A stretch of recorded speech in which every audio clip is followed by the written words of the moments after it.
Right नाज़रीन, एक दफ़ा फिर खुश आमदीद बिज़नेस होराइज़न में। और अब हमारे साथ मौजूद हैं सबा खान, मार्केट एनालिस्ट हैं, रॉयल न्यूज़ से आपका ताल्लुक़ है। काफ़ी गहरी नज़र रखती हैं मार्केट पे, काफ़ी कुछ समझती भी हैं मार्केट के बारे में और समझाती भी हैं। आज इनसे भी बात करेंगे। कल जो इकनॉमिक सर्वे हमारे वज़ीर ख़जाना साहब ने पेश किया, उसके बाद आज बजट भी पेश करने जा रहे हैं। इस हवाले से इनसे बात करेंगे। खुश आमदीद सबा खान आपको। Thank you so much. Saba, आपसे मैं जानना चाहूँगा एक कुछ पॉइंट्स, इंपॉर्टेंट पॉइंट्स, मतलब मेरे जहन में कुछ सवाल घूमने लग गए कल से, जब से ये मार्केट इकनॉमिक सर्वे जो उन्होंने मार्केट में पेश किया है, सबके सामने पेश किया है, उसके बाद से कुछ चीज़ें मेरे जहन में पूछ रही हैं। मैं आपकी राय जानना चाहूँगा। वज़ीर ख़जाना डॉक्टर अब्दुल हफीज़ शेख ने माली साल 2011-12 की इक़्तिसादी रिपोर्ट पेश करते हुए मुआशी तरक्की की शरह 3.7% को 3 साल का बेहतरीन ग्रोथ रेट करार दिया है और आइंदा साल के लिए जीडीपी का टारगेट 5 से 6% बताया। कैसे देखती हैं आप इस बयान को अब्दुल हफीज़ शेख साहब के? देखिए मुज़म्मिल, कल फाइनेंस मिनिस्टर ने 3.7% जीडीपी को बेहतरीन रेट करार दिया है 3 साल का। इससे पहले आपको याद होगा कि 2 माह पहले ये वाशिंगटन गए थे, वहाँ पे आईएमएफ की एनुअल कॉन्फ्रेंस थी। उधर उन्होंने कहा कि हमारा जीडीपी 4 से लेकर 4 to 4.5% जीडीपी आएगा इस साल और ये 4 साल का बेहतरीन जीडीपी होगा। वहाँ उन्होंने ये क्लेम किया। इसके बाद अप्रैल में हमारे सामने एक रिपोर्ट आती है नेशनल अकाउंट्स कमेटी की। उन्होंने हमें बताया कि जी जीडीपी इस साल 3.2% होगा और उन्होंने बताया कि इसकी जो बेस ईयर है वो 2005 to 6 है और ये इंटरनेशनल लाइंस के हिसाब से था कि उन्होंने हर 4 से 5 साल के बाद अपनी बेस ईयर को चेंज करना होता है। तो इन्होंने जो हमारी चलती आ रही थी 1999 एंड 2000 उसको चेंज करके 2005 एंड 6 की और उसके बेसिस पे कहा कि जीडीपी 3.2% होगा। इस बात से एकदम बहुत कंफ्यूजन हो गई, बहुत प्रेशर आ गया गवर्नमेंट के ऊपर और फिर नेशनल अकाउंट्स कमेटी को कहा गया कि आप इसको रिवाइज करें और जो हमारी प्रीवियस बेस थी 1999 एंड 2000 उसकी बेस पे आप जीडीपी कैलकुलेट करें। तो ये जो आपके सामने 3.7% आया है ये उसकी बेस पे कैलकुलेट हुआ है। ठीक है, आप कह सकते हैं कि बेहतरीन है 3 सालों का, ऑन पेपर्स तो बेहतरीन है, लेकिन पूरे साल में क्या एक्चुअल पोजीशन थी, प्रोडक्शन किस हद तक हुई, एनर्जी क्राइसिस ने प्रोडक्शन को कितना ज़्यादा इफेक्ट किया, आपके सर्विस इंडस्ट्री में सर्विस सेक्टर का भी हमने डेफिसिट देखा। तो उस पर आप कैसे कह सकते हैं कि ये 3 साल का बेहतरीन जीडीपी है? इतने सारे लैकिंग्स के बाद अगर इस लेवल पे आके आपका 3 साल बाद इतना मेंटेन हो रहा है, इतनी सारी गलतियां करने के बाद, इतने क्राइसिस के बाद, तो अगर ये बेहतरी हो जाती तो पता नहीं कहां पहुंच जाता। और एक चीज़ और मैं ऐड कर दूं मुज़म्मिल कि अगर हम ये कह रहे हैं कि 3.7% हमारा बेस्ट जीडीपी रेट है 3 साल का, फिर भी आप देखें जो हमारी नेबर कंट्रीज हैं उनके मुकाबले में हम कहाँ स्टैंड करते हैं। उन सबसे कम जीडीपी रेट है इस वक्त हमारा और रुपए की कीमत भी गिरती चली जा रही है। एक और पॉइंट मैंने नोट किया था, इकोनॉमिक सर्वे के मुताबिक जो है फॉरेन डायरेक्ट इन्वेस्टमेंट में 48.4% कमी आई है और सबसे ज़्यादा पोर्टफोलियो इन्वेस्टमेंट में कमी आई है। लेकिन स्टॉक मार्केट में कैपिटल गेन टैक्स में तरमीम और डिस्काउंट रेट जो है उसमें कमी के बाद बेहतरी देखी गई है। इस सारी सूरत हाल को किस तरह से देखती हैं आप? देखिए, जो फॉरेन डायरेक्ट इन्वेस्टमेंट की बात कर रहे हैं, इकोनॉमिक सर्वे में लिखा है कि $667 मिलियन इस दफ़ा इन्वेस्टमेंट आई मुल्क में, फॉरेन डायरेक्ट इन्वेस्टमेंट, जबकि अगर हम लास्ट ईयर देखें तो 1297 थी, 97 मिलियन डॉलर्स थी। तो अगर आप उससे कंपेयर करें तो ये इतना ही 48% का ही डिक्लाइन बनता है और इसमें सबसे ज़्यादा कमी आई है पोर्टफोलियो इन्वेस्टमेंट में। अगर आप 1 जुलाई से लेके 30 अप्रैल तक का हम डेटा देखते हैं तो अगर आप देखेंगे नेट आउटफ्लो कितना था स्टॉक मार्केट से फॉरेन इन्वेस्टमेंट का, तो वो 10.2 बिलियन रुपीस था, या जब आप इसको डॉलर्स में देखते हैं तो 119 मिलियन डॉलर्स का नेट आउटफ्लो देखा गया स्टॉक मार्केट में। तो अगर मैं आपको एक एनालिसिस दे दूं, ओवरव्यू दे दूं पूरे 4 साल का, इस हुकूमत ने स्टॉक मार्केट के साथ किया क्या है।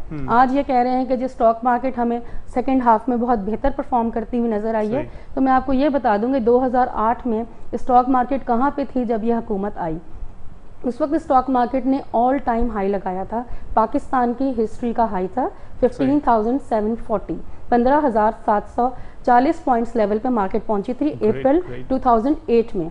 उसके बाद हमारे पास एक फाइनेंसिंग प्रोडक्ट था CFS Mark II, वो फेल हुआ, मार्केट में लिक्विडिटी क्रंच आया, तो मार्केट में एक हमने डिप्रेशन देखा, एक मंदी की सिचुएशन देखी।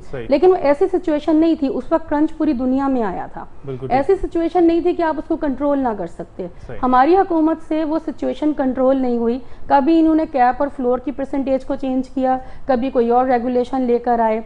अल्टीमेटली ये हुआ कि इन्होंने स्टॉक मार्केट को 100 डेज के लिए बंद कर दिया।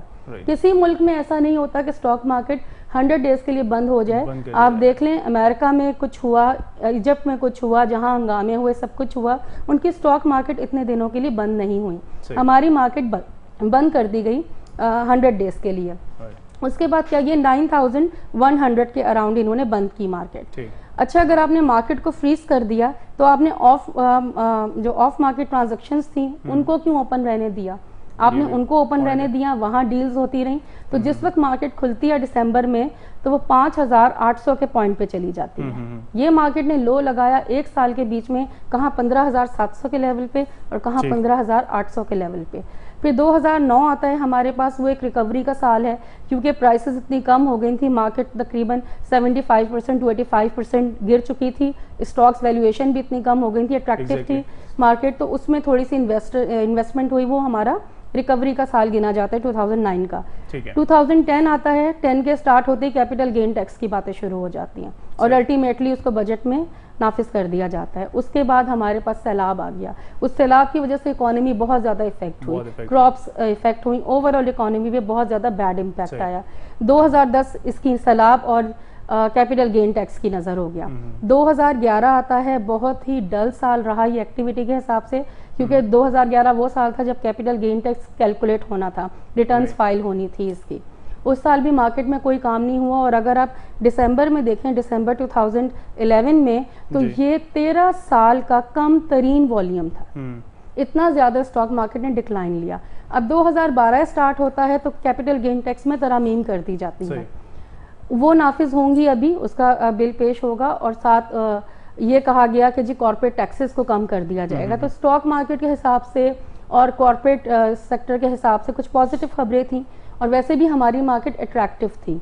अगर हम दिसंबर की फिगर्स देखें तो डिविडेंड यील्ड यहाँ पे 9% थी, रीजनल मार्केट्स के मुकाबले में बहुत अच्छी डिविडेंड यील्ड थी, बल्कि सबसे टॉप पे थी।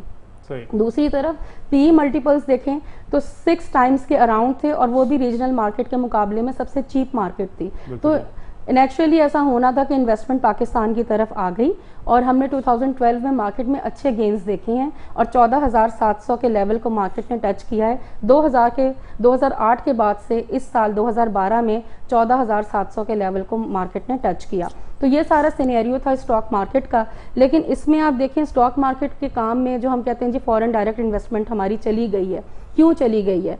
आए दिन आपके पॉलिटिकल स्कैंडल सामने आते हैं, पॉलिटिकल इंस्टेबिलिटी होती है, इदारों का तसादुम सामने आ जाता है, कुछ नहीं तो कराची में टारगेट किलिंग स्टार्ट हो जाती है। 2011 में भी टारगेट किलिंग की वजह से मार्केट में काम नहीं हो सका था। तो ये सारा सिनेरियो है, इसमें आपका फॉरेनर आपके मुल्क में कैसे आएगा? फिर आपका इलेक्शन ईयर है, जिस मुल्क में भी इलेक्शन ईयर होता है वहाँ बाहर से इन्वेस्टमेंट कम आती है, जो लोकल इन्वेस्टर्स होते हैं वही मार्केट को सपोर्ट करते हैं। तो ये सारा सिनेरियो है जिसकी वजह से आपकी स्टॉक मार्केट इफेक्ट हुई है। राइट। अच्छा, एक चीज़ और बड़ी मज़ेदार है, वो ये है कि इस जो इकनॉमिक सर्वे है इसमें कहा जा रहा है मुआशी तरक्की हो रही है, मुआशी हालत बेहतरी मतलब नज़र आ रही है।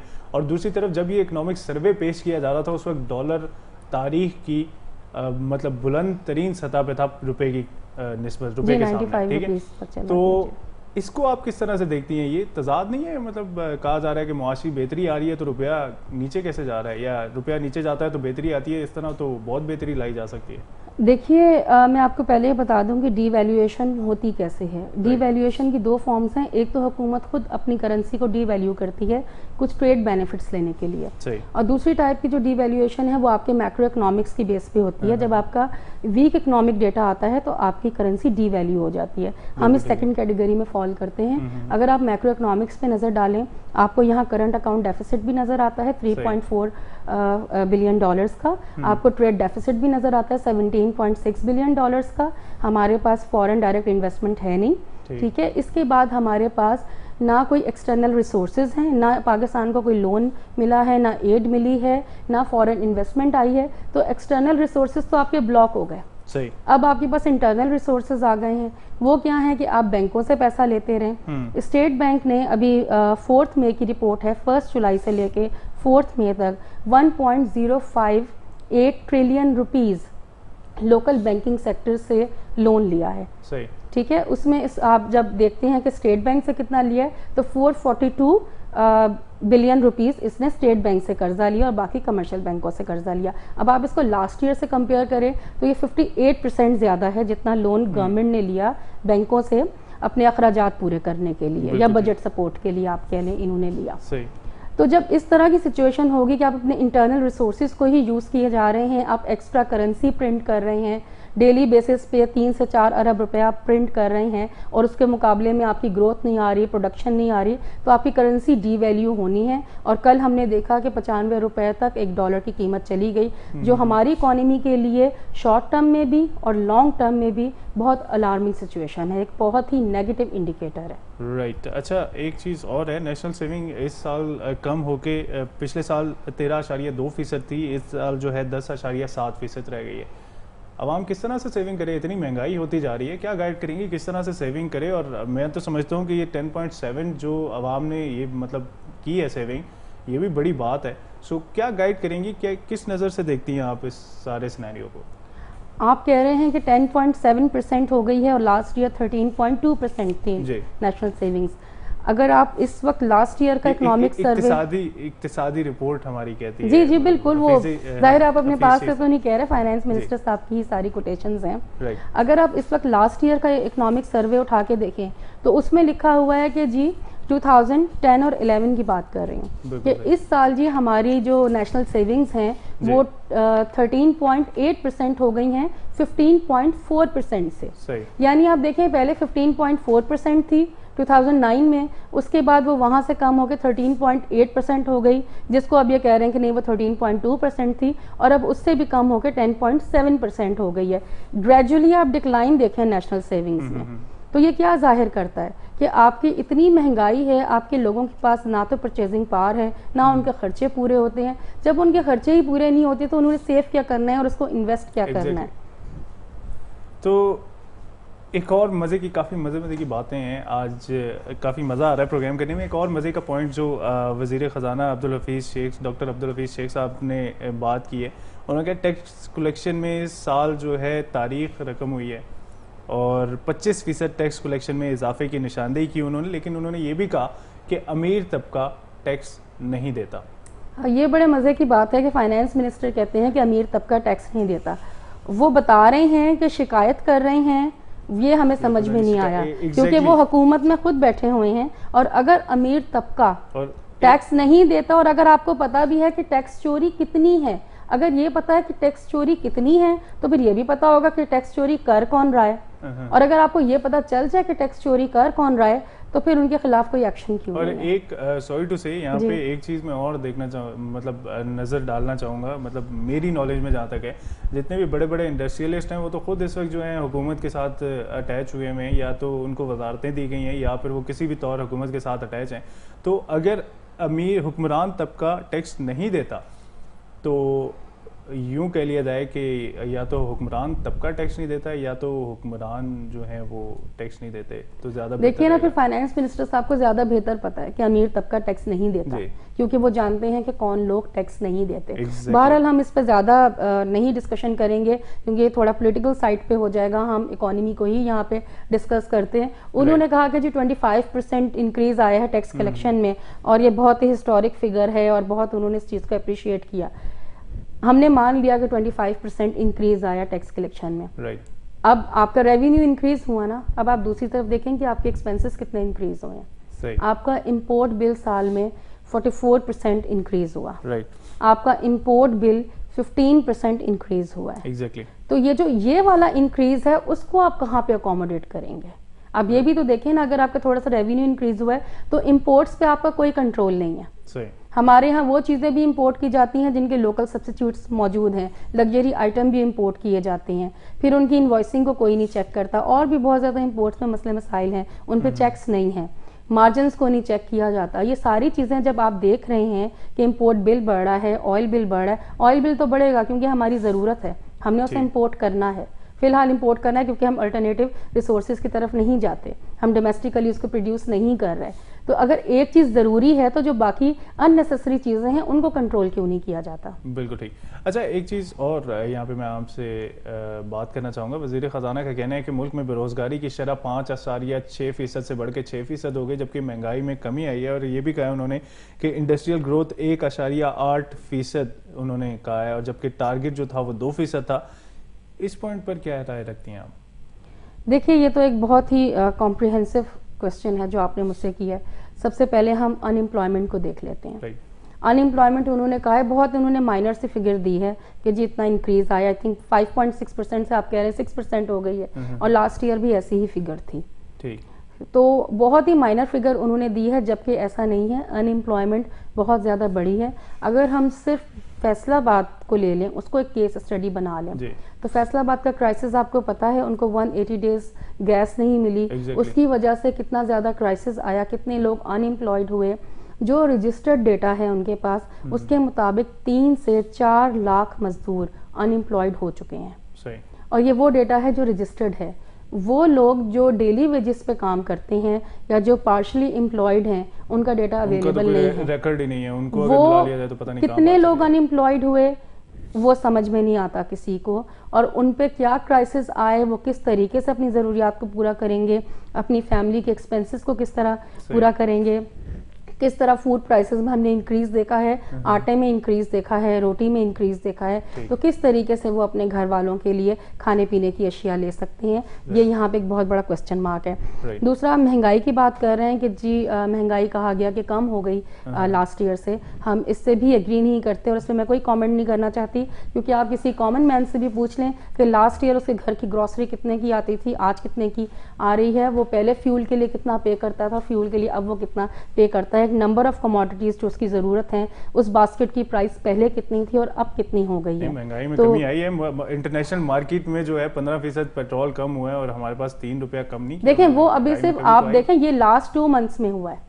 इससे पहले अगर आप पेट्रोल की कीमत देखें, पेट्रोल की कीमत बढ़ रही थी, और हमारे मुल्क में पेट्रोल की कीमत का डबल इफेक्ट लिया जाता है। जैसी कीमत बढ़ती है, हर चीज़ की यहाँ पे कीमत, फल हो, सब्जी हो, किताबें हो, हर चीज़ की कीमत बढ़ा दी जाती है कि जी बाहर फ्यूल की कीमत बढ़ गई है। असल में वो अब्दुल हफीज शेख साहब का भी यही कहना है ना कि पुराने जख्मों को भूल जाओ, जो ताज़ा जख्म है वो याद रखो। तो ताज़ा तो यही है कि 3 रुपये कम किया है पेट्रोल, तो इस वजह से वो भी आप देख लेंगे कितना कम किया, कि बाहर कितनी कमी हुई है और यहाँ पे कितना कम किया गया है। दूसरी, आप बात कर रहे थे इंडस्ट्रियल ग्रोथ की, 1.8% जो उन्होंने इंडस्ट्रियल ग्रोथ दी है, हम उससे भी एग्री नहीं करते। सही। वैसे तो उन्होंने कहा कि टारगेट 2% था और हमने 1.8% हासिल किया है, लेकिन मैं इससे भी एग्री नहीं करती कि 1.8% यहाँ पे ग्रोथ रेट है, क्योंकि जो क्राइसिस आए हैं पूरे साल के बीच में, आप देखें एनर्जी क्राइसिस ने किस तरह इफेक्ट किया, गैस सप्लाई कितनी ज़्यादा इफेक्ट हुई, गैस सप्लाई नहीं दी गई फर्टिलाइजर्स को, गैस सप्लाई नहीं दी गई टेक्सटाइल को। टेक्सटाइल हमारी इकोनॉमी के लिए बैकबोन है,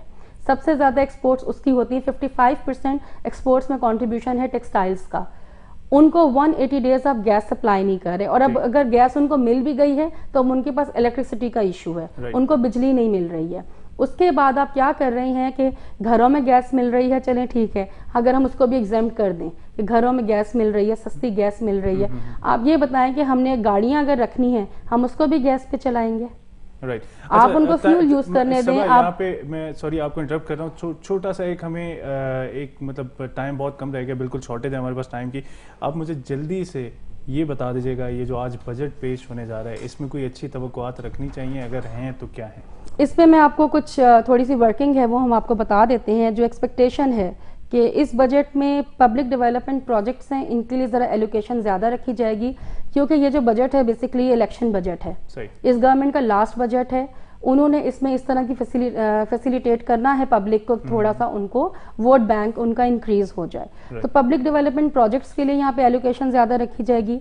जो हुकूमत के एम्प्लॉयज़ हैं उनकी सैलरीज में 20 से 25% इंक्रीमेंट का चांस है। सही। उसके साथ ही वेज रेट को इन्होंने 8,000 पर मंथ बढ़ाने का कह दिया है। इसके साथ कॉर्पोरेट टैक्सेस में ये बहुत अरसे से बात सामने आ रही है कि कॉर्पोरेट टैक्सेस में कमी की जाएगी। इस वक्त कॉर्पोरेट टैक्स रेट है 35%, उसमें कह रहे हैं कि 1 से 2% तक कमी की जाएगी। दूसरा, विद होल्डिंग टैक्स को बढ़ाया जाएगा कि वो जो हमारे वजीर खजाना साहब कहते हैं कि अमीर तबका टैक्स नहीं देता, तो विद होल्डिंग टैक्स को बढ़ा के अमीर तबके को इस टैक्स के अंदर लाया जाएगा, कोशिश की जाएगी कि उनसे टैक्स लिया जाए। और उसके साथ ही कैपिटल गेन टैक्स लगाया जाएगा रियल एस्टेट पे, ताकि उस पर भी थोड़ा सा आपका टैक्स रेवेन्यू इंक्रीज हो जाए। तो ये कुछ एक्सपेक्टेशन है सामने आ रही हैं। सीमेंट पे फेडरल एक्साइज ड्यूटी कम होने के चांसेस हैं, पर टन 100 रुपये कम की जाएगी। इसके अलावा कॉस्मेटिक्स हैं, ये ख़वातीन को खुश हो जाना चाहिए कि इस पे जो है ड्यूटी कम कर दी जाएगी। कुछ पेट्रोलियम आइटम्स हैं उस पर कम की जाएगी। तो देखें, अभी बस थोड़ी देर रह गई है बजट आने में, तो देखते हैं बजट आवाम के लिए कैसा होता है। राइट, बहुत शुक्रिया, बहुत शुक्रिया सबा खान, आपने अपनी माहिराना राय से हमें नवाजा। बहुत सारी बातें, बहुत सारे कॉन्सेप्ट्स मेरे कम से कम कल की इक्तिसादी रिपोर्ट के हवाले से आपने जो है वो हमें मेरे कॉन्सेप्ट्स क्लियर किए। अब आज बजट भी आने वाला है, तो बजट के हवाले से भी आपसे ज़रूर मैं आपकी माहिराना राय लूँगा। खैर, बड़ी अच्छी बात है, खुशाइंद बात है कि पाकिस्तान की ये पहली हुकूमत है जो 5वां बजट पेश करने जा रही है। लेट्स सी कि बजट कैसा होता है। उम्मीद करते हैं इंशाल्लाह ताला आवाम दोस्त ये बजट होगा और आवाम के लिए कुछ ना कुछ रिलीफ इसमें ज़रूर सामने आएगा। अपना बहुत सारा ख्याल रखिएगा। अल्लाह हाफ़िज़।